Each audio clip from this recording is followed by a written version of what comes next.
बिबट्याला मारण्यासाठी रानत rifle team ही जी आहे ती दाखल झालेली आहे। पुण्यातल्या पिंपरखेडमध्ये बिबट्याची दहशत पाहायला मिळते आणि त्याच्यामुळे बिबट्याला मारण्याचे आदेश देण्यात आलेले आहेत। त्यानुसार ही रानत रायफल टीम या परिसरात पोहोचलेली आहे।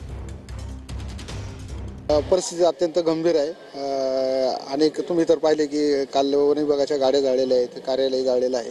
त्यामुळे राजकीय नेते आणि प्रशासन यांच्यावर प्रचंड दडपण आहे। त्यामुळे ताबडतोब जे पुण्याची रानत रायफल म्हणून जी टीम आहे की ज्यांनी मागे करमाळा जो बिबट्याचा हे आतंक होता तो क्लिअर केलेला आहे, तर त्या टीम तिकडून शार्प शूटर निघालेले आहेत। इकडून आपले काही सहकारी त्यांना मदत करतायत, कारण आपण मागं पण त्या याच्यामध्ये मदत केलेली आहे। तर आता ती तिकडून मला वाटतं हडपसर पास करून ती टीम आलेली आहे।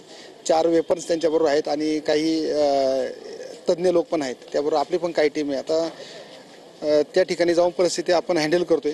आता तो म्हणजे बिबट्या आहे, ती काय बकरी पण नाही का आपण कान धरून लगेच घेऊन येऊ। त्यासाठी त्या ठिकाणी आता आपल्याला परिस्थितीची माहिती करून स्थानिक जे कोण धाडसी युवक असे किंवा जे लोक आहेत की ज्यांना बिबट्याचा वावर कुठं आहे काय ते माहीत आहे, तर त्याबद्दल आपल्या ज्या एक वेगवेगळ्या ट्रीट आहेत की त्या बिबट्याला कसं अडकवलं पाहिजे, कसं त्याला पकडलं पाहिजे, या सगळ्या ट्रीट वापरून आपल्याला त्या बिबट्याचा रेस्क्यू सर्च करायचं आहे। कॅमेरा विशाल टीम मराठी शिरूर।